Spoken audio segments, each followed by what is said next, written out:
You want an interesting story? In 1971, it was invited into the competition at the Cannes Film Festival. At the official screening, there was a voice behind me.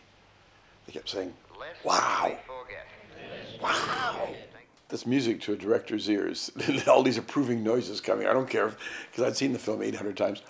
And then when it came to the climax of the film, he said, "Oh my God, he's going to go all the way. He's going all the way. He's gone all the way, wow." When the lights went up, I looked around and glanced at this man, and there was a young lad there, about 22, 23 perhaps. I went outside, and I said to the PR guys at United Artists, there was somebody sitting behind me. I said, "Do you know who it was?" And they said, "Well, no, what did he look like?" I said, "He had glasses." And, "Oh, that's it, right over there." Oh, he said, "Oh, yeah, he's a young American director. He's only done one film, I think." Oh, I said, "Well, what's his name?" It's Martin Scorsese. Dissolve, 38 years later. Who's in charge of the Cannes Classics department that chose Wake and Fright as a Cannes Classic? Martin Scorsese. These are all real, organic things that are moved, you know, little by little, and it's just a big, giant art piece. It's really a masterpiece. There was something I did that they picked up that I didn't realize I had done on film, you know, because it's kind of, your body language is a little bit unconscious when you're just recording the voice. And I did do some little things with my neck and as the evil mom, you know. So I know that they did use some of my body language. You know, you can see some 3D movies where, you know, somebody goes like this, like just for the fact of, oh, that'll be fun, we'll make it look like it comes forward. I thought it was beyond the most amazing use of 3D I've ever seen. That research that we did, like we found these guys and filmed them, and you know, even though you know, they did some horrific stuff, there was always something about them that was kind of likable. Yeah, and they say something and you go, woo, you know. I didn't want him to be scared of Hugo, you know, and I think Glendyn and we were all concerned that he was not going to think, I'm going to get hurt, you know, Tom's going to get hurt.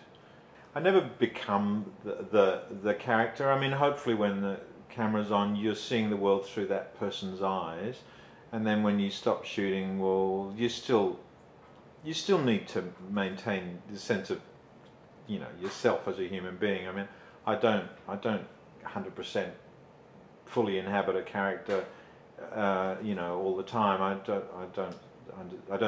couldn't do that. It would be exhausting. Hey, this bloke went to a fancy dress party with a woman on his shoulders. And the people at the party said, "Well, what have you come as?" And he says, "Oh, I've come as a tortoise." And they said, "Well, why have you got a woman on your shoulders?" And he said, "Oh, that's Michelle."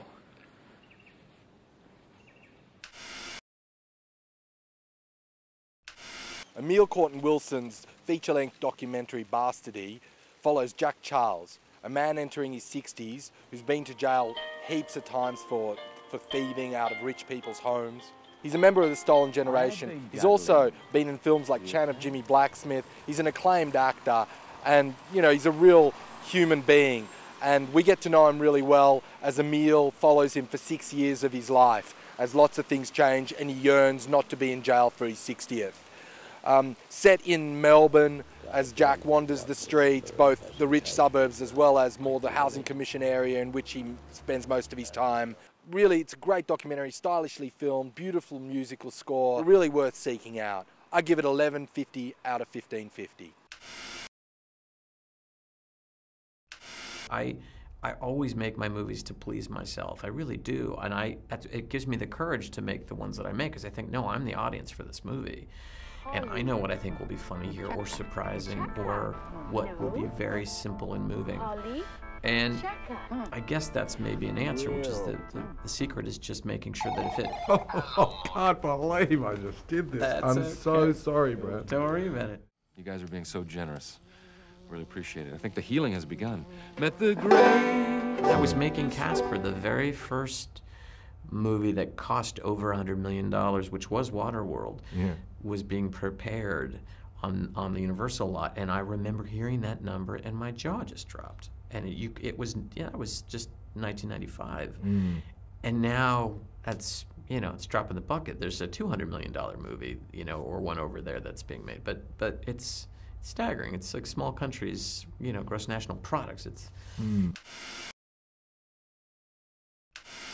I was in an acting class, actually, and when I got the call from my agent, and both of my agents had sort of connected the call from Australia and America, and they sort of told me together, and I don't know, I was completely taken aback. I was just surprised, completely surprised. She's a bit odd as well, she's kind of, we wanted for the reaction to be like, what's she? She's a bit kind of intense, a bit kind of full on. I also played a Russian girl in another Australian film called Kin, which we wrapped on about a week ago. I actually had to learn Russian for the part, Russian accent and also Russian dialogue because I have Russian conversation. Can you speak Russian? I've never... Да. Really? Я говорю немного, но я... Oh, wow. Я лучше по-английски говорю. Oh, okay. I don't know if you understood anything else. No, I only know the so dialogue. Give us a few words. Оно такое красивое. Oh, ты красивая тоже. Спасибо.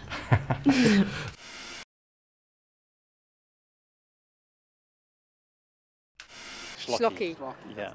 What do we call it? A fromage, a cheesy homage. Hence the gratuitous shower scene.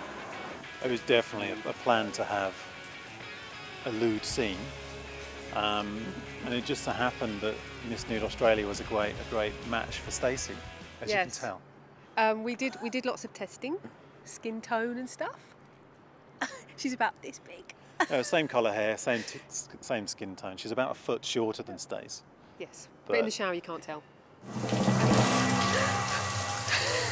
And what the devil are you playing at? I just met up with her. It was really, you call someone and go, so we're doing the shower scene, it's for a hot film, do you mind, getting your kit off and seeing if you're a good match? And she's like, yeah, sure, no worries. Tops. So that's how it came about.